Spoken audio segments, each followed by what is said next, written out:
It is so nice to be here. Please use the chat to tell me your name and where you're watching us from. I really want to know more and learn more about you. Super happy to be here, by the way. Vera, welcome, Vera, from Curitiba. Nice. Thank you so much for being here. Nice. Who else is here? I see that there's more people joining the session, so let's wait just a little more, just a little longer. We have Gislene from Caxias do Sul. Thank you so much, Gislene. Happy to have you here. Oh, we have someone from Turkey. So nice. Welcome. I'm super glad you're here. Someone from Mexico. Freddie, welcome.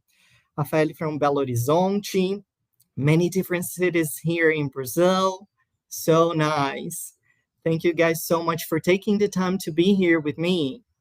And also, I have to take this opportunity also to thank Disal for inviting me to be here today and talk to you about developing sustainability by using CLIL as a foundation. Not sure if all of you know me, but my name is Rafael. I work as an academic consultant, and I integrated the consultant teams for Cambridge University Press and assessment. I am really honored to have all of you here today. Welcome, Lisiane from Porto Alegre and Adília from São José do Rio Preto. Thank you so much for being here. So Cristina, Adília, thank you so much, guys. Okay, so let's get the party started then.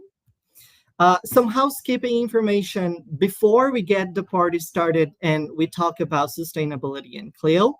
I'd like to ask you please to pop your questions and your comments in the chat. And in case you want to talk to me later on, or in case you want to get in touch with me later on, please use this email address. So the email is rafael.korisztek@cambridge.org. Feel free to write me an email. It's going to be really a pleasure to get in touch with you in case you have any further question. The certificates will be available, and in order for you to get them, please get in touch with Gisal's team. And the recording of this webinar will be available very soon on Gisal's YouTube channel. So don't worry about the slides because the recording will be there for you to have a look at it later on in case you missed something. So welcome Maura, Rosana from Recife. So nice to have you all here. Thank you very, very much, all of you. Okay, so let's start the presentation then. First to start, I want to know a little more about your teaching scenario now. So think about where you are, think about your current teaching scenario, and tell me in the chat, please, what is your current scenario when you think about CLIL, by using CLIL? Do you use CLIL? And tell me using the alternatives below. So A, it's just too hard, and maybe I don't use it as often as I wish I could. Or maybe letter B, you think you just nail it, you know how to use it, you use it every single class, or maybe every single month or every other month. So what is your current teaching scenario when you think about your language class and using the CLIL approach? Tell me please in the chat. Are you letter A or are you letter B? Okay, lots of B's. So Vera says B. Okay, Alfredo, Rosana, Anita. Okay, lots of B's. Wow. Oh, we still got some A. So we understand there's room for improvement. Nice, super nice. What else? Private students, not much use, so potentially A. Thank you so much, Gislaine. I understand. Okay, so let's move on to my second question for me to get some, to get to understand a little more about you. So how often do you use the CLIL lessons in your class? So are you letter A? So the answer is never. Are you letter B? I'd like to do that more often. And that's why I'm here, to learn more about it so that I can potentially use it in my class. Or are you letter C? You know what? Countless times, many times. Okay, we have letter B's, some letter B's, a letter C. Vera says letter C, Rosanna says letter B, Anita says letter B. Okay. Is there anyone here who feels you're potentially letter A? I don't know. We never know. Lots of letter B's and C's are coming here in the chat. Thank you so much, guys, for participating. Thank you. Okay, nice. As we're talking about CLIL, I'd like to get started by showing you this CLIL and EMI client by Ben Knight. So this is a client that was, presented in the Better Learning Research Review back in 2022. If you want to have more information about it, please feel free to scan this QR code on this slide to learn more about it. But the thing is, according to this client, we have like this division between English language teaching, focusing on mastering language skills, and another possibility and another reality, which is more English language teaching, focusing on mastering the content of a subject. And then, if you have a closer look at it, you see that according to the ELT scenario inside of the EFL, the instruction of English as a foreign language, we do have possibilities of teaching instructions that are English language class, pure language objectives, and then we also have the possibility inside of the ELT, which is English class with some subject content. So the great majority of my learning objectives are related to language, but we do have some, content on other subjects. And then now we move on to what we call soft CLIL, which is like English class reinforcing some subject course objectives. So we do have the English objectives, the English language objectives, and they come alongside with CLIL objectives with more content, the content of another subjects alongside. So we have like them both working together and being integrated.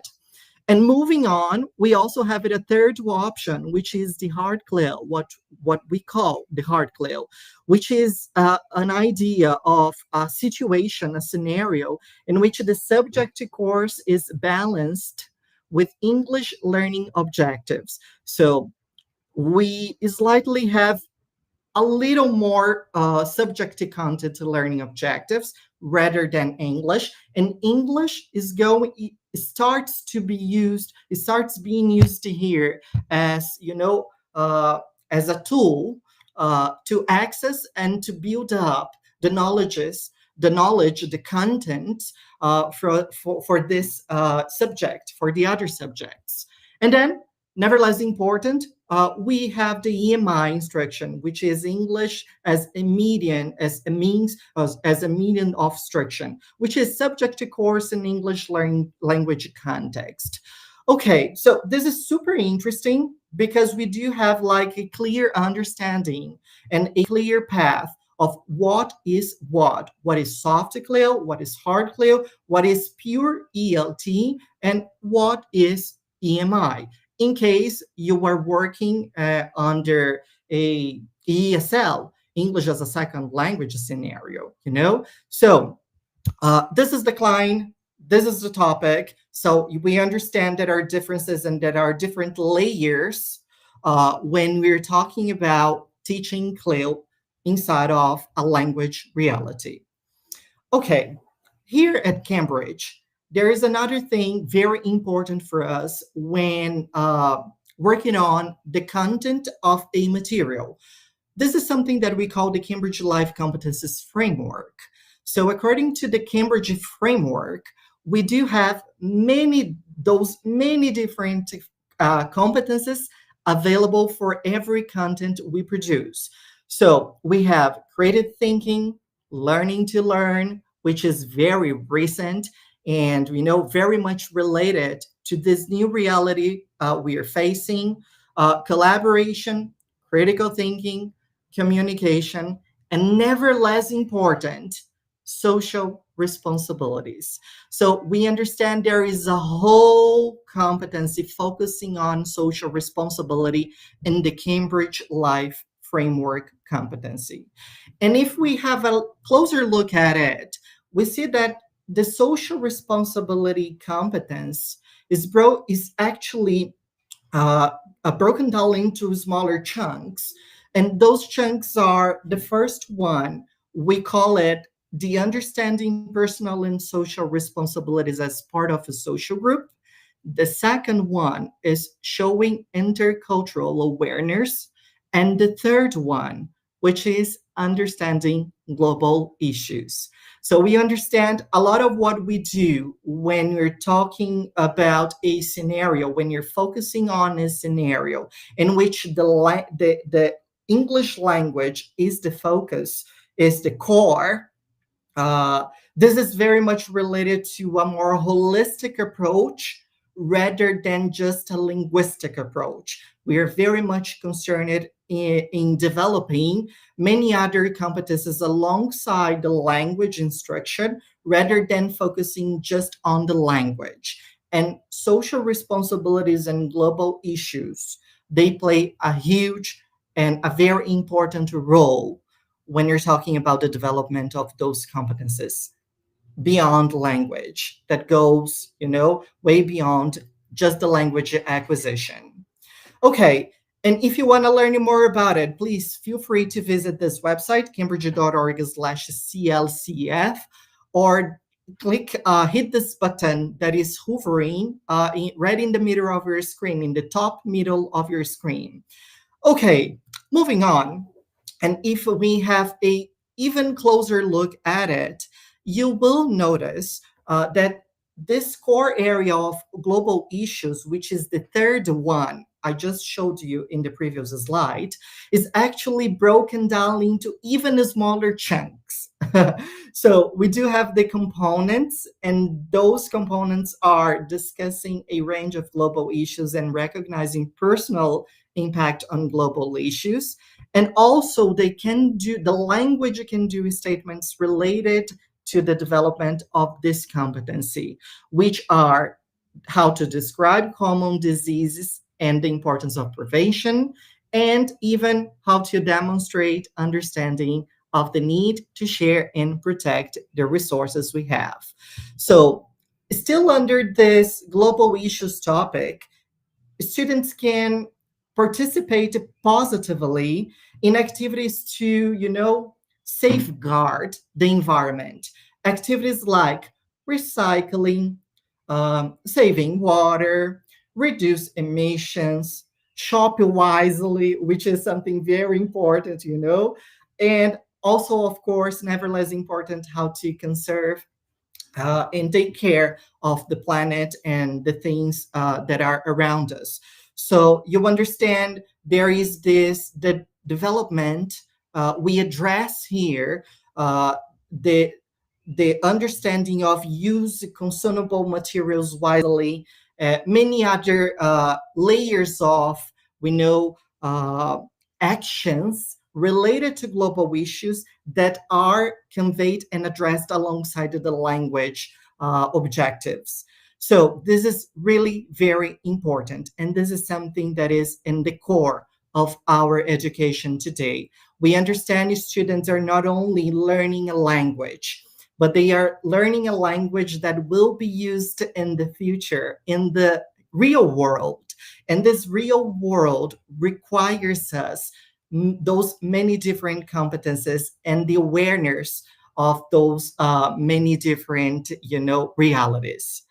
Okay, nevertheless important, and of course, something that runs alongside the development of competences integrated with the language thing is something that UNESCO has, which is the Education for Sustainable Development, something that we call the ESDs. So the ESD was born from the need for education to, address sustainability challenges. Those are challenges that we are all facing, and they are even more real each year. So UNESCO is, UNESCO is entrusted actually to not only lead, but in my opinion, also to coordinate this Education 2030 agenda. And if you have a closer look at this agenda is composed of, some objectives. We do have like this wheel right in the center of this slide. So those are all of the subjectives and the objectives for this agenda. But I'd like us to have a closer look at the objective number 4, which is the Sustainable Development Goal number 4, which is focused on quality education. So quality education is like to ensure inclusive and quality education besides promoting lifelong learning opportunities for everyone. So we understand this is something global, not only local. There is a local attitude that we have to address and with our students and to work on it. But this is something even bigger. We know something that the whole world is looking at it now. Okay, so last September, we had like this, I came across, not only me, but all of us, we came across this very sad piece of news, which is in the first week of September, São Paulo was ranked having the worst air in the whole world. São Paulo occupied this position, ranking in the top of the most polluted air in the whole world. And for us, I am based in São Paulo. We could absolutely see this happening in the day-by-day routine. Just by looking at the sky, you could see the air was very, very polluted, even more polluted than of what we are acquainted to, of what are used to having in our daily routine. We know not only this, but we also have many other articles being published as the second one, which is going to be talking about the drought. So drought is making São Paulo's river emerald green while the smoke turns the skies gray. So you see how urgent and how drastic this is. So let's have a look at it. For 2 consecutive days, smoke in São Paulo caused the city, the metropolitan area of 22 million people, to breathe the second most polluted air in the whole world, according to data gathered. So you see, on September the 19th, we had the worst air. And one day just after it, we had the second most polluted air in the whole world.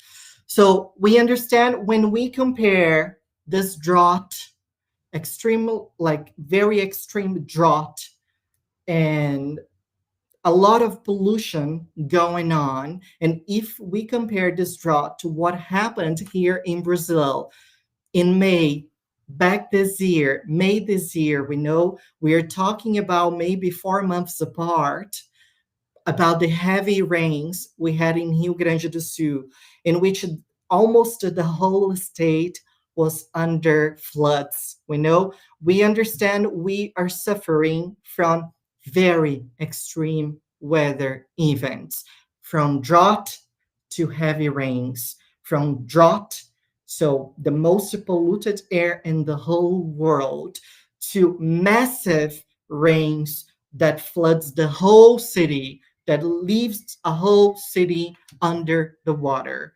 So we understand from one side all the way to the other, we are suffering now from very extreme events. And we got to think about it as an urgent and a very drastic climate change that we're suffering now.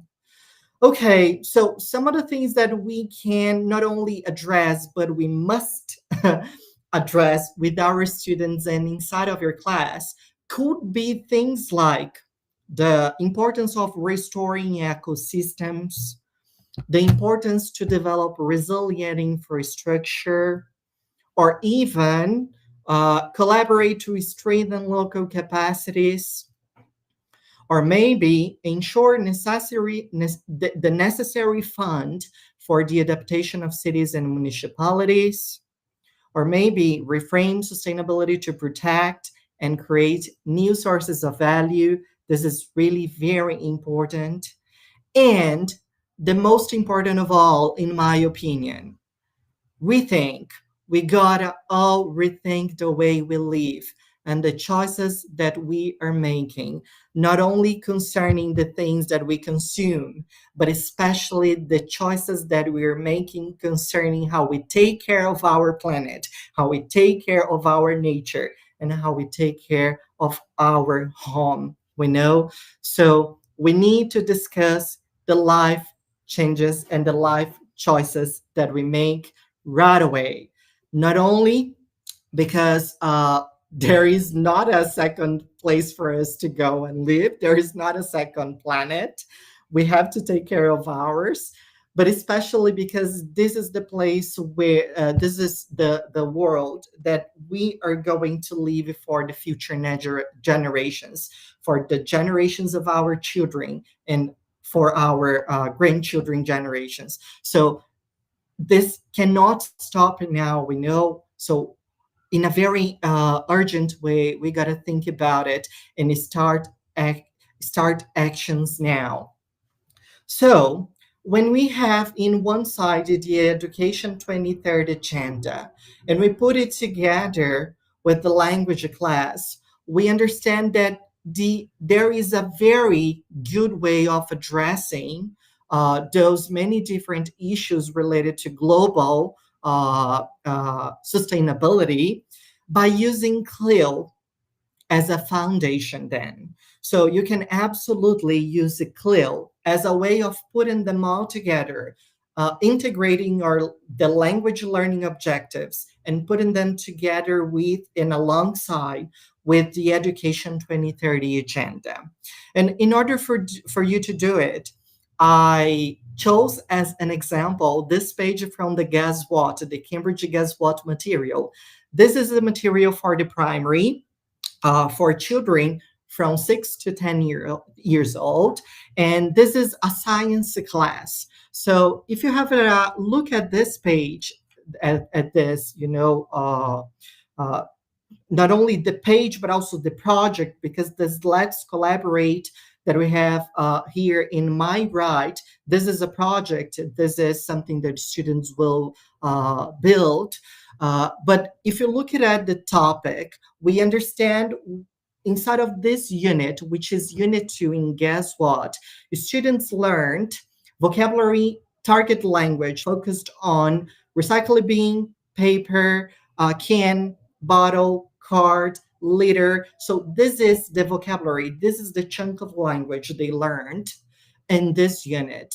And at the end of the unit, we have this page totally related to CLIL, which is based on science. So students will discuss using the vocabulary, the language they learned, what is the best way to recycle materials, and what type of materials can actually be recycled. So the thing is, we understand this is just an example, like integrated language objectives with science. We do have many other options. I will bring some of them in the coming slides, in the next slides.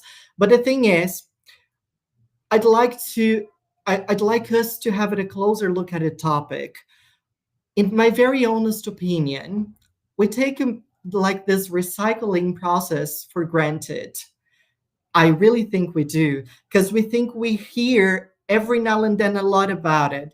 But turns out doing very basic research on recycling here in Brazil, I came across those articles and see how urgent that is. We think we know a lot about recycling, but I came across this figure that says recycling here in Brazil hits only 4% of all of the 21.8 million tons of litter of garbage that we produce here in Brazil.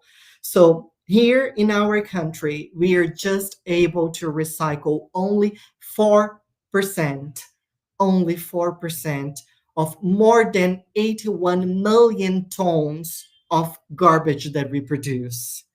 So we see a lot of us, we hear so much about recycling, but we are doing so less in our day by daily routine in relation to this topic.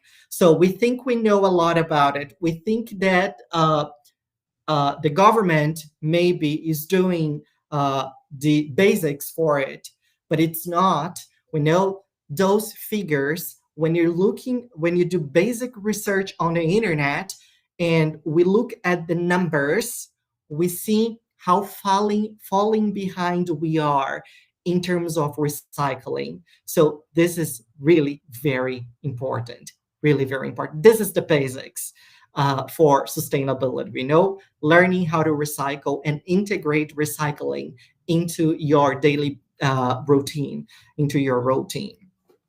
Okay, but there is a second topic. There is a second possibility here, which is now no longer related to science, but related to geography. We know, let's have this example. So what's the weather like around the world?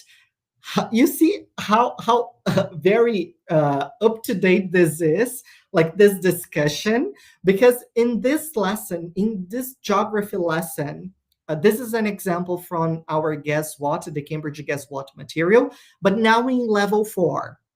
So in this example, in this class, students will be having conversations about hurricanes, tornadoes, rainstorms, blizzards, thunders, lightning, floods, drought.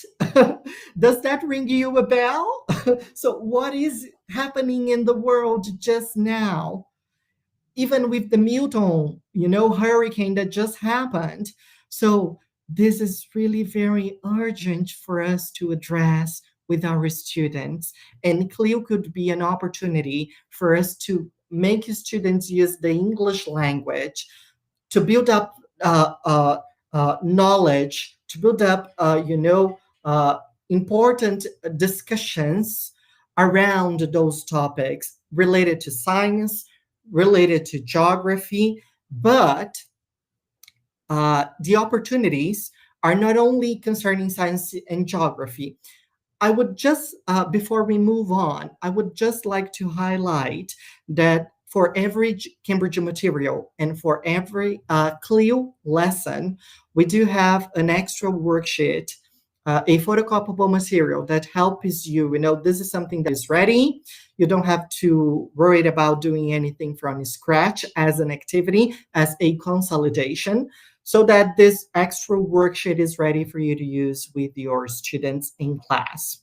Okay, so as I told you earlier, I chose not only a science topic, but also a geography topic, the recycling process related to science, and how the world is changing according to the continents, and how these many different changes are affecting the whole world in different parts related to geography. But the opportunities are way beyond, we see.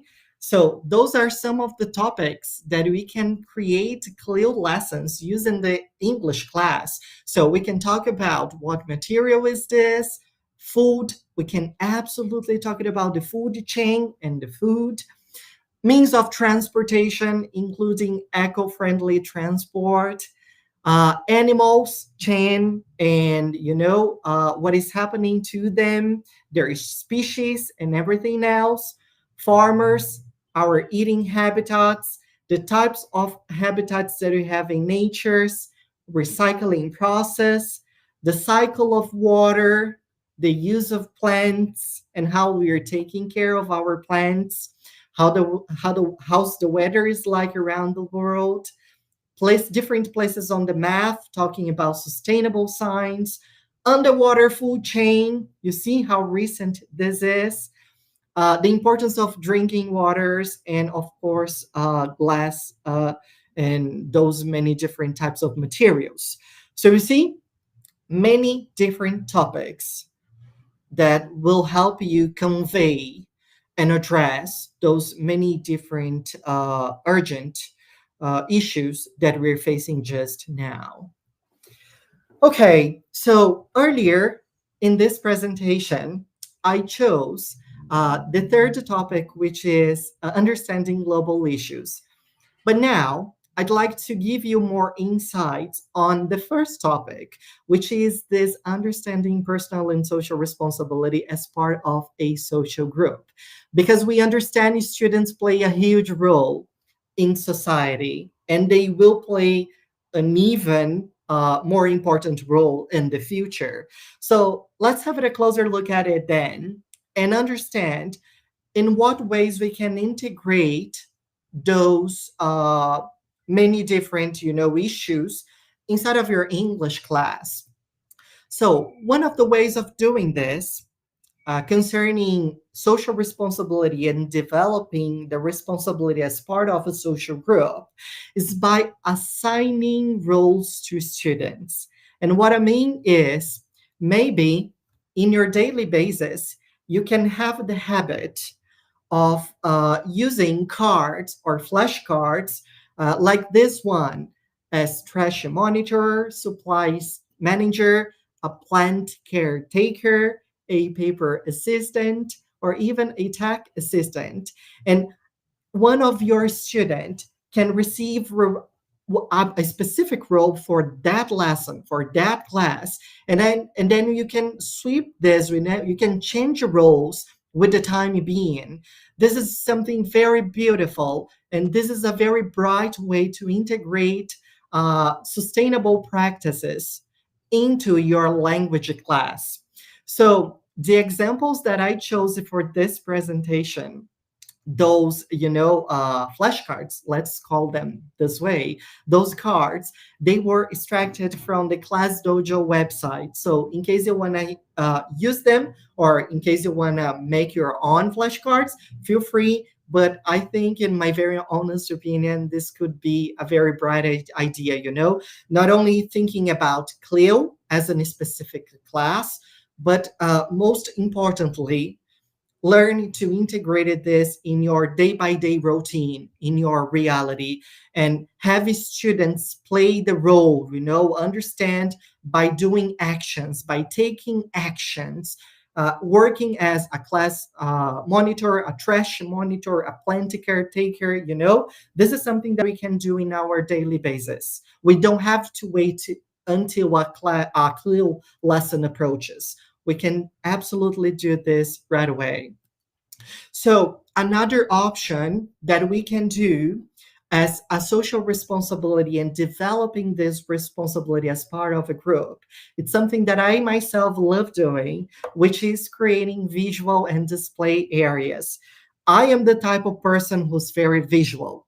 So that's why I love having those pictures, colors, right on the wall, hang it on the wall, those signs, colorful signs, hang it on the wall, for me just to look at it and remember the things that we are discussing as a class, and the responsibilities that I have to play and that I have to take as a person in society, So you can create your own, and this is something that I like to do myself. I don't like to have those very graphic cards ready. I like to do them myself because, teaching is all about emotion, guys. Not sure if you all agree, but in my very honest and humble opinion, everything that we do is like looking those peers right in their eyes, see how they, feel, and having this rapport with them. So when we have the chance of creating those signs with our kids, is way better because there is emotion related to it. When they look at those signs that are hanging on the wall, they remember the situation they did it. They remember, you know what? The other day, the teacher was so crazy. He went nuts, and he like had this beautiful drawing pencils and the cartolinas, and he started like just drawing this ugly, very ugly, drawings. But here we are. So you see, there is emotion related to it. Students remember it in a very fond way. So if I were you, I would take the opportunity not only to establish this relation and this rapport with them by creating the signs on your own, but especially make them produce the signs that make sense as to what they think the reality are, so we can have something ready. We can download cards and signs ready on the website, on the web, on the internet, but we can also have the chance of allowing them to express their opinion, to express what they think is going on according to their reality, So if I were you, I would create a display area, a visual area, a visual corner, either in your class or maybe in the hallway of your school, in which students can not only look at it and remember the things that you have discussed, that you are discussing with them, but also it reminds them of the responsibilities children have to play, looking onwards, Okay, a very another option of something that I do myself as a teacher in my class. It's every now and then we are very used to creating portfolios of things students did. So we have the CLIL lessons. As a result of my CLIL lesson, I have a project. Students, they actually build something, they do something, they construct something, and we later on compile all of those pieces of work inside of a portfolio, a production portfolio. We are very used to doing this. But my point here is, if we are talking about a type of education that is not only focused on language objectives, but especially on a more holistic approach to our students, instead of creating a portfolio of a projection, why not, in my opinion, creating a portfolio of achievement? So a portfolio of achievement in which we allow students to reflect on the things they were not able to do, and now they were not able to do at the beginning of a year, but they are able to do now because they worked so hard to learn this. There's this emotion thing, there is this opinion thing inside of this portfolio. So we are not only focused on the things they produced, but we focus on their path. We focus on what they learned, how they felt, how they did, how they think they performed, how they think they did during the way. So instead of just creating a portfolio of projection, in my opinion, it could be a very good idea even to create a portfolio of achievement instead. Does that make sense to you? Please tell me in the chat. Okay, moving on. We have also to rely on the world events that are taking place and that are happening just now. So if we know, I guess Anita says being aware throughout the whole process of, absolutely, Anita. This is the point, not only focusing on the prediction of what they did, of the, really the thing itself, but focusing on the journey, focusing on of how they performed, how they did it, and what is the way they chose to do it. I guess this is the thing when you're talking about a portfolio of achievement instead of a portfolio of prediction. Okay, going back to my slide, back in 2023, we had a water conference hosted by the UN that happened in New York. And not only we had in 2023 the water conference, but this year, in the beginning of this year, we had the UN water meeting that happened. And if I'm not mistaken, in November, at the end of this year, there will be happening the World Water Week. So the thing is, my point is, we understand many different conferences, many different meetings, many different world events are happening, and they all could work as a hook, as a possibility for us to address sustainable practices, because those are discussions that are going on just now. So if we take it as an example, if you take as examples those events, those conferences, those meetings, and if we relate those meetings to a CLIL lesson, I can take advantage of a discussion that is going on inside of this conference and use this discussion as a whole to address my learning objective, my language learning objectives. So you see? So if we take as an example the conferences, the meetings on water, under the topic of water, and if we link those conferences to a CLIL lesson, either a science, a geography, or whatever the other subject that is, with the lesson I have inside of my language material, I can find those links, of something that is going on, and you can take advantage of those recent discussions and bring this recent discussion live to your class. So, for example, if I choose level 5 from, guess what, this Cambridge material, which is focused on what is an underwater food chain, and if I relate it to the water conference and ask my students to produce something in relation to this integration of both topics, the material, the language class, and what is going on in a real event, I can have, as a result, a project of like this one from Jacqueline. This is a real student that thought about this project, which is like the dolphin speaker. So Jacqueline says, the dolphin speaker protects dolphins from getting stuck in the fisherman's nets. When the fishermen put the net in the water, they also put an underwater speaker that plays orca sounds to scare the dolphins that are nearby.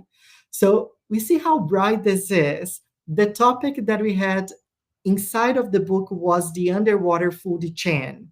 And Jacqueline was very much worried about how to protect the fish and the dolphins from the orcas, So that's how she thought about doing this. And this is a very bright way of doing this. She was very bright, and this is really very beautiful. Another idea is this idea from this student called Ava. She's only 10 years old, and she thought about creating the cleaner picker upper, as she called it. So she says the cleaner picker upper is a vacuum on low, so it sucks up plastic and the fish can swim away. It has a magnet for metal. It takes all the plastic and metal and puts it in a special pocket. And it takes dirty water and cleans it. How smart that is. It takes all the bad stuff and cleans the water for the fish. So you see how beautiful this is, allowing students to have a very recent discussions, but expressing their opinion, using their full potential of imagination, associated with the CLIL lesson inside of your book, inside of your material. You see, this is really very beautiful and very bright. And those are real projects students had. So in case you want to learn more about those projects, I got them from this website, which is called the Little Inventors. So the website is littleinventors.org. Feel free to have a look at it later on. I guess it's worth having a look. Absolutely. You will find us, as teachers, many different topics for projects, challenges, ideas, we know that we can use and incorporate and integrate inside of your language class. So Ava idea and also Jacqueline's idea, I extracted from the Little Inventors. And they are very good examples of the work students could do when we related things that are happening nowadays, things that are recent, that are happening in their local and in their global perspectives, alongside with a CLIL lesson that you have inside of your material. Okay, moving on, I'd like to talk about stories, because when you're teaching either primary, pre-primary, and sometimes even secondary students, why not? Stories play a huge role, not only because they entertain students and they have so much fun, but especially because there's a lot of language inside of a story. So let's have a look at this story from the Guess What Unit to Level 3, which is how to keep your environment clean. Let's look at it. Look, it's your dad and Aunt Pat. What are they doing? They're picking up litter. Let's help. Hi, Aunt Pat. Can we help? Yes, please. Can you pick up this litter? Yes, of course. Find a radio. Where can we find a radio? What a mess! Come on, Lily. Wait, listen. What's that? Look at this. It's a radio. Well done, Lily. Thanks for your help. You can have the radio. Thank you. Oh, listen. This is my favorite song. Okay, here we go. So we have like this story about Lily and everything that is going on with their peers, and they're helping, each other clean the environment. But my point here is, let me just pause for a minute. I guess Maura says, can you put back the page again? Yes, Maura, is that the page that you're asking me? I guess this is the one. In case you missed, this is the page about the Little Inventors. So the website is littleinventors.org, Maura. Hope it helps. Okay, moving on. My point here is, sometimes you as a teacher, you have a material, or maybe you're working under a content that you don't necessarily have a CLIL page ready, absolutely ready for you to use. And if you are in this situation, and if you wear these shoes, you can absolutely use literature topics to create your own CLIL lesson, create the CLIL lesson on your own. So my point here is, when you're talking about when we choose the topic of literature, for example, we can absolutely use not only visuals and characters to help us address visual literacy concepts and topics. Use of imagination and creativity. We can ask our students to create their own stories first, and they will use those stories as a basis for a CLIL lesson later on. But they can create their own stories using their whole potential for imagination and creativity. And also adjusting those many different types of stories, then can either go for a story or maybe a narrative or maybe creating a poem. So it's up to them to choose what makes more sense to their reality and to their preferences as well. And absolutely analyze very specific chunks of language in relation to this text type that students chose beforehand. And of course, so every story has a possibility for us to result into discussion of values. So into the discussion and the development of social and emotional skills and responsibilities.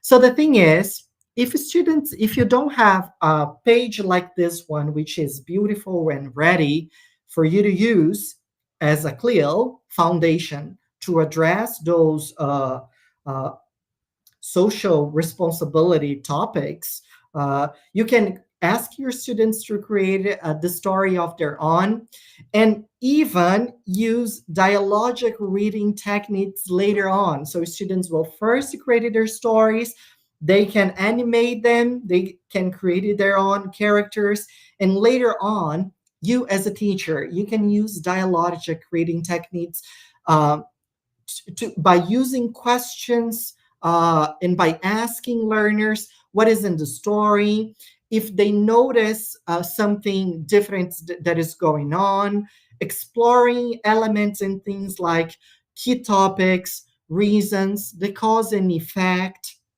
And you can also make it personal, relate to the story to their own lives. Does that happen here where you live? Does that happen here in Sao Paulo where you live? Think about what is going on in your reality now. Is there any specific topic related to sustainable practices that we are going through, maybe in your neighborhood, maybe in your city? Think about them and try to adjust this and address this to this story students will create. And of course, there is a call to action. So what else can we do? Is there any community project that we can deal with our students as a practice? And my point here is to create a literature lesson when students have the chance to create their own stories. As a result, they have the chance of creating their own literature lesson as a CLIL. So in the examples that I gave you earlier, I gave you examples of science, geography, examples of many other different topics. And now we have a literature as a base, because they are creating their own story. And for me to finish and wrap up this presentation, I'd like to present to you a story that we received back in 2018. So in 2018, Cambridge ran a story competition. And at that time, we received 7,000 stories from many different children around the globe, around the world. And I chose the one that I liked the best, and the one that we here at Cambridge we liked the best, which is this story about from Natalia. She was 11 years old at that time, and she's from Ukraine. And what she wrote and what she produced was this story. So she says, one day, forced animals, birds and fish, came to the river bank. They discussed unbearable conditions of their life. Ducks, frogs, fish complained of dirt water in the river. Bears, foxes, squirrels, moose, owls shouted together, there is a pollution in our forest. Plastic bags, bottles, cans, other litter are all around. Never our forests and river were so dirty. We are in danger. At that time, the boy and his dad went fishing. They came to the river and were surprised to see a meeting of animals. They heard their cries for help. Dad took photos and video. The boy and his dad got home and posted videos and photos on the internet. They also wrote posters. People, save the nature, air and water, forests and river. They die with us. The next day, the boy went to the school. He told about what he saw and heard on the riverbank. Thousands of children and adults came out to protect nature. The presidents of all the countries of the world issued decrees on saving the environment and penalties for violations because it was about the most important thing, about health in life. How I wish it was not a fairy tale. You see how beautiful this is. Natalia had the chance of creating her own story, animating it, creating her own characters, addressing something very urgent that we are facing now. And we can use this story as a base for a literature lesson using CLIL as a foundation. So even if you don't have a ready-made CLIL page, you can make the CLIL page on your own using the student's imagination, right? So I hope you liked it. And as further resource, you can have like this CLIL reference material. This is the CLIL Content and Language Integrated Learning published by Cambridge University Press and Assessment. And even this talk made by Claire Ross on project. So if you like CLIL and if you like to have a project as a result for your CLIL lessons, have a look at it later on because you will find very insightful ideas, good ideas that Claire says on how to deliver a project with your students, especially under a CLIL reality. Scan this QR code, and then you have the Claire's talk on the Cambridge Day here in São Paulo this year. So I'd like to thank you so very much from the very bottom of my heart for being here today and for taking the time to be here with me. Thank you so much. And again, thank you, Disal, for inviting me to be here today with you all. I hope you have a fantastic day, the end of the day, and an even better weekend. And I hope you enjoy the end of your day. If you want to get in touch with me or if you have any further questions, please feel free to write me an email using this email address on this slide, rafael.korisztek@cambridge.org.